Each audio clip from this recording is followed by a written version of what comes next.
tudo começou com o meu pai. O meu pai sempre foi um entusiasta de querer fazer as coisas, ele tentou de tudo para fazer na vida, né? Só que nunca ficou rico, né? Só trabalhou, que nem os filhos. O meu pai, quando casou, para começar, ele era barbeiro, morava em Coronel Pilar, aí casou, foi morar em São Marcos. Roca Salles. Roca Salles também? Não, essa eu não sabia. E eu sei que ele, então, de barbeiro passou para sapateiro, sapateiro foi para São Sebastião, ali teve uma olaria, fazia tijolos, vasos, foi artesão da argila. E sem falar que na época da guerra, ele e o irmão dele, o Genuíno de Lázari, que é muito conhecido aí, eles tinham a linha de ônibus, eu não sei de onde que ela vinha, mas vinha para Garibaldi. E na época da guerra não tinha combustível, e o ônibus andava com gasogênio, né?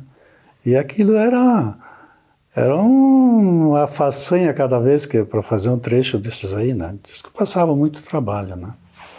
Aí o meu pai de São Sebastião, ele veio para Garibaldi como sapateiro, ficou um tempo trabalhando com sapataria e passado mais um tempo ele se associou com um alemão e esse alemão era estofador, né? Aí surgiu a ideia da estofaria. Aí começou a se chamar Estofaria de Lázari e Companhia. De Lázari e Companhia. E se fazia reformas, alguns sofás, coisas assim, né? Começou com a produção de sofás, tudo por encomenda, né? Só executava pedidos por encomenda. Então você passou a fazer sofá-cama, você fez muito sofá-cama, poltronas e muitos sofás assim, muito requintados aí nessas casas aí em Garibaldi, aí. As casas mais luxuosas, aí se fazia assim, uns móveis em madeira, em jacarandá, só que a madeira, quem fazia os trabalhos na madeira era Aldo Bortolini quem fazia. E a coisa foi sempre tentando mudanças, né? Começou o mais velho, depois o Reni, e eu com 13 anos já cheguei lá também. 13 anos, eu comecei a trabalhar de tarde, porque estudava de manhã, e na época dos estofados, o preenchimento do estofado era feito com crina vegetal, né? Que é extraído da folha da bananeira, do coqueiro, né? A fibra do coqueiro, que vinha muito de Torres. E ela vinha em fardos toda trançada. E o meu trabalho era destorcer aquela lã, aquela fibra, desfiar para fazer estofado dos colchões. Se passou para a linha de colchões e o colchão tomou praticamente pegou a produção toda, era em colchões, né? Porque aí começou a vender para o interior do estado. Você vendia muito para fora, né? Tinha um vendedor. E tinha representantes que faziam as vendas fora. Aí as molas eram tudo feitas ali, você comprava o aço e era feito as molas e toda a armação era feita unidas com mola espiral. Era um trabalho bastante artesanal, né? Mas se dava conta do recado aí. Se trabalhou ainda um bom tempo com cadeiras, com colchões, né? E aí surgiu aquele projeto que eu estava falando de um design trazido de fora por uma empresa de Bento, e a gente acabou produzindo era um sofá para 2 lugares e 2 poltronas. A estrutura era em madeira e as pernas em aço, né? Em tubo de aço. E começou a se produzir aquilo, até o Reni adaptou o projeto para esse modelo e deu muito certo. E, foi vendido muito em lojas de material para escritório, para material para corporativo, né? E aquele produto vendeu tão bem que os concorrentes aí, Caxias, copiaram aquilo, né? E nesse meio tempo se começou também a produzir cadeiras, então. Cadeira fixa para escritório, que na época tinha um padrão de móveis FMI, que era uma sigla de padrão, né, de móveis, que todas as cadeiras tinham o mesmo padrão, a mesma descrição técnica, as mesmas medidas, espessura de espuma e tudo mais. Então a gente levava o colchão, saía da fábrica ali de baixo, a gente botava numa carreta de puxar a cavalo. Vai ver quantos anos faz isso, né? Nós levávamos uma carreta lá na Geração Féria, né? Você entrava por trás lá, descarregava e uma caixa de papelão e tal. E embarcava no trem. A gente acompanhava tudo, né? Ia lá para Uruguaiana, Livramento, Alegrete ia muito colchão. Nós tínhamos um vendedor que vendia, né? Então o colchão ia desse jeito, despachado. A maioria das vezes era despachado só pelo trem, né? Quando era para a fronteira ali, Camaquã, tudo a base do trem. Despachava aí pelo Rápido Garibaldi também, muito colchão. O Rápido Garibaldi existia naquela época, né? Porque a gente fabricou muito auditório aí. O da URCS, o da PUC, o da aquele Mário Quintana. Sim, a Casa de Cultura. Casa de Cultura Mário Quintana, a gente imobiliou tudo aquilo lá. Todas com cadeira e poltronas para auditório, né? E mais outros auditórios. Era bastante diversificado. Diverso, né, de auditório. Na verdade, esse carro veio antes das cadeiras, porque dessa linha de escritórios. Essa vontade de fazer esse carrinho, vamos chamar de automóvel, né? Afinal, se movia, né?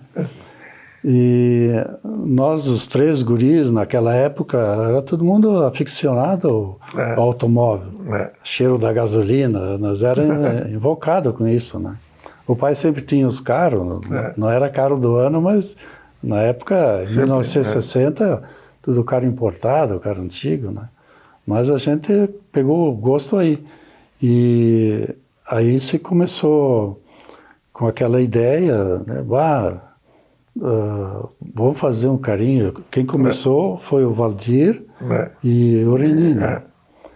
E aí o Reni fez o projeto.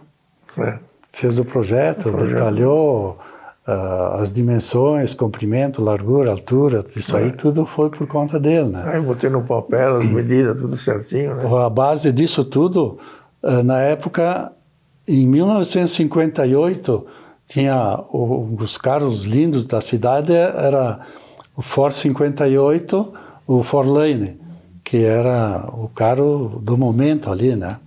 E da Ford, né? E a Chevrolet tem o Chevrolet Impala. Então, o projeto iniciou em 1960. Inspirado onde? Inspirado no Ford Fairlane e no Chevrolet Impala 59. Então, se olharem as fotos do carrinho, a frente é do Ford, a frente de 4 faróis, e a traseira, parte da traseira é do Chevrolet Impala. Até nós temos uma réplica, um protótipozinho ali. Esse vermelho aí. Para projetar ele, tem que pensar cada solda que tu ia fazer, cada longarina que tu ia botar.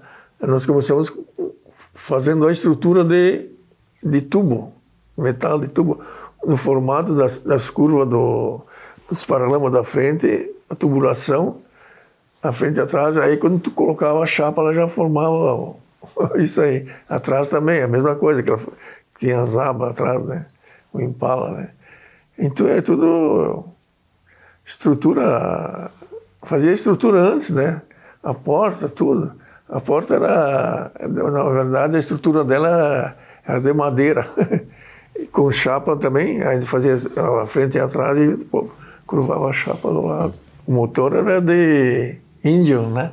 Uma moto Indian.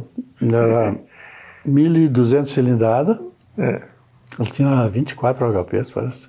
E o ano dela era 1947. 47. Eu sei que eu andava na garupa do Valdir, o meu irmão mais velho. Ele era meio doidado também, né? Subia a Avenida Rio Branco aí, fazia empinar aquela coisa. Pisava 1 tonelada naquele troço lá. E ele conseguia fazer essas façanhas aí. Eu aproveitei ele, eu acho que mais do que os 2 irmãos aí, porque eu tinha mais paciência com ele, sabe? O motor, às vezes, quando não queria pegar, não pegava e deu. E aí, não sei se estressava eles, e eu ia a fundo, né? Queria andar, né? Ele que aproveitou mais, né? E quando eu comecei a namorar, comecei a desfilar com a namorada no... É que ele conseguiu a namorada. O fato vitoresco é que a gente ia abastecer no posto, o tanque dele era 1 galão de 5 litros. Botava 5 litros de gasolina. E tu andava, né? E cheio de... Depois, chegar no posto, abria o capô, né? O capô abria para frente, que nem o Ford. Tudo bem legal mesmo. Foi começado em 60 e a estreia dele foi em 62, por aí. Tudo feito aí, a estrutura, a chapa dobrada, foi tudo dobrado aí. A única coisa que foi feito fora, que teve um pintor que fez a pintura do carro, que é o Nestor Rosa. Ele que pintou o carro. Senão, antes disso, tudo é feito aí, né? O mérito para a época é, digamos hoje, né? Hoje tu vai querer fazer um carro, é muito fácil. Tu vai e compra tudo para monta, só faz uma montagem. Ali não, tu não tinha nada. Ainda mais naquele projeto dele que era um carro reduzido e com motor de moto. Então, o que tu vai adaptar ali, né? Não tem, tu tem que fazer tudo. Uma coisa assim que foi assim difícil de conciliar. Os pneus eram de lambreta, né? Pneu e roda de lambreta. Só que o cubo da lambreta não dava para botar lá, né? Aí então a gente conseguiu uma empresa em Caxias que fundisse o cubo, porque ele tinha freio com sapata da lona de freio, né? E foi tudo adaptado, não tinha nada que servisse. Eu vou na loja e vou comprar um troço para botar aqui, né? Para-brisa também não tinha. Para-brisa então foi feito no formato do carro mesmo, né? Foi feito com uma estrutura de cantoneira e depois foi botado um acrílico rígido. Como é que é aquele? Acrílico. É acrílico, né? Eram 3 marchas, só tinha 3 marchas para frente. Ré não tinha. Nunca me esqueço, sempre que eu falo, eu comento isso, né? O que tinha que ter, assim, desenvolver a criatividade para fazer as coisas, né? O volante daquele carro lá, você não faz ideia como é que foi feito aquilo lá. Hoje em dia tu pega um tubo, passa numa calandra, tu faz o volante, né? Faz o círculo. E lá se pegou um tubo desses de eletroduto, tubo para fiação elétrica, né? E se encheu ele de areia, bem socadinha, e no pátio de casa nós tínhamos um caquizeiro, e ele fazia uma forquilha assim no tronco dele. Aí botava o cano aqui dentro e ia puxando ele aqui, até fazer o volante dele. Assim, são coisas, histórias assim que conta hoje para a gurizada, não acredito, né? Não tem como, né? E isso desperta muito a curiosidade de fazer as coisas, né? O meu irmão mais velho disse, eu vou a Caxias com o carro. Tá, mas como tu vai a Caxias com o carro? Aí ele arrumou um caminhão e levou ele para Caxias, e lá ele desfilou. Era um carro que não tinha habilitação, licenciamento nenhum, né, para transitar. Mas na época não era tão rígido, não davam muita bola para isso. Aí ele foi e desfilou lá em Caxias e tal. Aí no fim, o meu irmão resolveu vender ele lá. O cara quis comprar e tal. Deixou lá, nem voltou mais para casa. O empresário viu o cara, ficou louco, né? Ele é uma empresa grande, né? Eu não me lembro quem era na época lá. Eu sei que era um empresário lá. Ele ficou louco pelo cara e comprou, nem voltou para Garibaldi mais. E assim, a gente fez aquilo, não que a gente tinha condições de poder gastar dinheiro em cima daquilo. Não se tinha dinheiro para aquilo. Tudo precisava... tudo arrumado assim, né? Era complicado, né? Então, como é que nós fazíamos para levantar dinheiro? Como nós trabalhávamos com estofaria, e sempre surgiam reformas de sofás, de famílias que queriam reformar o sofá. E o pai deixava nós fazer essas reformas fora de hora, e aí nós ficávamos com o resultado, né? O dinheiro era investido ali, né? Então, assim, era... tudo era difícil, né? Para conseguir o dinheiro. A persistência foi bastante grande, né? Até pelo tempo, que podia ter até desistido, né? Mas quando a gente tem aquela meta de fazer aquilo lá, tem que ir até o fundo, né? Teve uma reportagem na Quatro Rodas, começou com o Correio do Povo, né? Que depois a revista Quatro Rodas publicou também a mesma reportagem, o texto, inclusive, é o mesmo do Correio do Povo. Eu não sei quem na época fez isso aí. Às vezes é muito gratificante tu estar falando com pessoas assim, da nossa idade, aí vem os assuntos de antigamente, aí eles lembram, e aquele carrinho que vocês fizeram, nossa, coisa bonita e tal. Aí vem levando aqueles assuntos, né? E pessoal que quando foi lançado, o dia que a gente estreou foi num domingo, né? Depois da missa das 10, o movimento na cidade que todo mundo ia à missa, né? Tinha missa às 8, às 9, às 10, e o lançamento foi aí, né? E então pegou aquele público todo, né? Aí encostou lá na... Quando a gente encostou no centro, o carro, aquilo rodeou. Perto do café ali no... Café ali na Trúculo ali, né? Encostou aí, encheu. E ele era conversível, né? Ele tinha capota rígida, né? Mas então tirava e botava ela. Então, se tu estava na rua que chovesse, tu tinha que ir para casa botar a capota, né?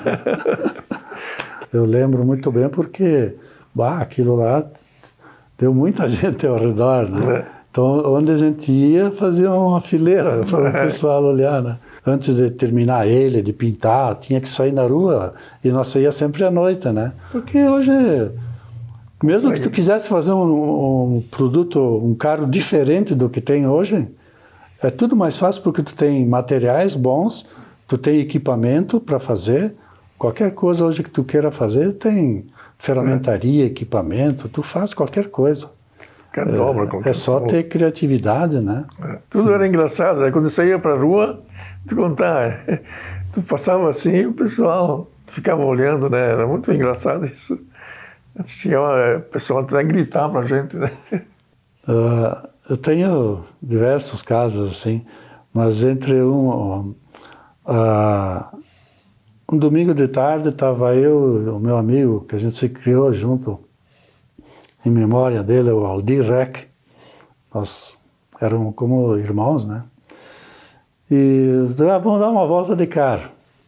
Aí fomos rumo ao Borgheto. Fomos até lá no Borgheto, lá na antena da rádio, né? Sei lá, fizemos um balão, voltamos, né? Tranquilo, descida, né? E chegou num ponto lá, eu vim em Ponto Morto, né? Quando eu estou entrando, tipo, onde faz a bifurcação ali da acesso norte e Borgheto ali, aí eu quis fazer ele pegar no tranco, né? Aí eu engatei a marcha, quando ele pegou a roda de tração traseira, afrouxou a porca, porque deu retrocesso. Aí, dado momento, eu vejo a roda passando por mim. Foi assim, vai agora. Eu sempre me lembrava do Valdir, né? Vai me dar um xingão, né? Mas era divertido, né? Muito legal. Ele foi pintado em vermelho porque tanto o Forlane e o Chevrolet Impala 59, a cor mais vendida dele era o vermelho, né? Era uma cor da época, né? Eu me lembro, a Ford tinha os carros, desde o Ford 55, sempre pintaram em vermelho também. Não, até seria interessante de fazer uma réplica daquele carro pelo desleixo nosso de ter vendido ele. Porque não deveria ser vendido, deveria ser guardado como uma relíquia de museu, né? E falando em inspiração, né? A ideia, eu já falei no início que ele foi inspirado no Chevrolet Impala e no Forlane, né? Esse é o modelo do Chevrolet Impala 59. A característica dele é essa traseira, esse rabo de peixe aqui. E o Forlane também tem 4 faróis na frente, mas a grade era diferente. Então, a grade foi feita... E o paralama do Forlane aqui, ele era mais quadrado aqui, mais saliente. E com 4 faróis e uma grade diferente. E nesse carrinho também foi usado os 4 faróis de lambreta, uma das poucas coisas que a gente conseguia comprar do que já tinha no mercado, né? E os pneus, lógico, era pneu de lambreta. Não sei que aro, devia ser aro 8 ou 10, uma coisa assim. Era feita toda uma estrutura de tubo, né? E depois se largava a chapa em cima e ia moldando ela, né? E um detalhe, né? Na época, quando fazia essa junção, podia ser rebitado, podia ser soldado, mas na época não tinha massa plástica, não tinha essas coisas aí para fazer tapiação, né? Então o que foi? Era colocado o mais justo possível ali, e aqui foi tudo corrido estanho na emenda das 2 chapas, era tudo estanhado. Se fosse hoje, tu dá uns pontos de solda e enche massa plástica, né? Mas foi dentro do que indica mesmo. E a capota também, a capota dele é bem parecida, é muita pretensão também, né? Mas era um estilo assim, que ela rígida, tu tirava a capota de cima, ele não tinha bagageiro, aproveitava, né? O capô abria no sentido para cima também. Praticamente trabalhava toda semana, mas não todos os dias, sabe? Às vezes não dava vontade de trabalhar também, né? Não se matava a trabalhar mesmo. Quem consumiu muito tempo lá foi o Valdir, mais velho, que na parte mecânica ele que bolou toda a questão de suspensão, adaptação do motor. E eu me lembro dele debruçado em cima lá daquilo lá e ficava ali assim, com o cigarro. Ficava tempo pensando, olhando, como é que eu vou resolver esse pepino? Mas assim, foi muito legal. A gente, cada um participava de tudo, né? Ia fazer uma porta, aí tem que ver como é que vai fazer e tal. Dobradiça e tal, como é que vai... A dobradiça, nós usávamos a dobradiça de porta, né mesmo? E para-brisa também, né? Tudo era estudado junto, né? A gente dava uma ideia, dava outra. Um detalhe também, os carros todos vinham com friso cromado, né? Tu olha os carros, isso tudo é cromado, né? E no projeto também, ele tinha os frisos cromados da traseira até a frente. E o nosso artesão aqui, né? Ele cortou as tirinhas de chapa e moldou elas. A matriz dessa moldura que ele fez era o espeto de churrasco do meu pai. Então ele servia de alma, né, e ia dobrando a chapa em cima desse espeto. E ele era feito em formato de C, porque dentro da perninha do C entrava o parafuso com a cabeça para eles aparafusar na lataria, né? E era o que se usava na época. Todos os carros eram assim, né? Os parafusos encaixavam dentro da moldura e era furado. Hoje é tudo colado. E depois disso também teve outros projetos. Aí já queriam fazer um carro já mais... Aí o Valdir resolveu comprar um Ford 51 com motor V8, querer montar um carro em cima daquilo lá. Aí já era outro projeto, né? Mas aí esse não deslanchou. Ele tinha as suas limitações também, né? Ele tracionava numa roda só, né? Porque não tinha diferencial e a transmissão era por corrente, né? Se fizesse corrente de moto. Se fizesse queixo duro na curva, ele não. Uma roda vai patinar e a outra vai travar, né? Vontade de ter a coisa, né? E é um desafio, né? Para nós, a gente gostava de mecânica, né? Eu até hoje gosto, né? Mexo na graxa, estou realizando. Quando a gente estava construindo esse carro, no início? No início, isso, mas já se passou algum tempo, já 1 ano, já tinha coisa a mais. O meu pai não sabia o que a gente estava fazendo. E o meu pai, quando descobriu, ficou muito bravo. Eu vou quebrar tudo isso aí. Ele agarrou um machado, queria ir para cima. Aí o meu irmão mais velho acalmou ele e tal. Só que ele, assim, de momento, ele não aceitou, né?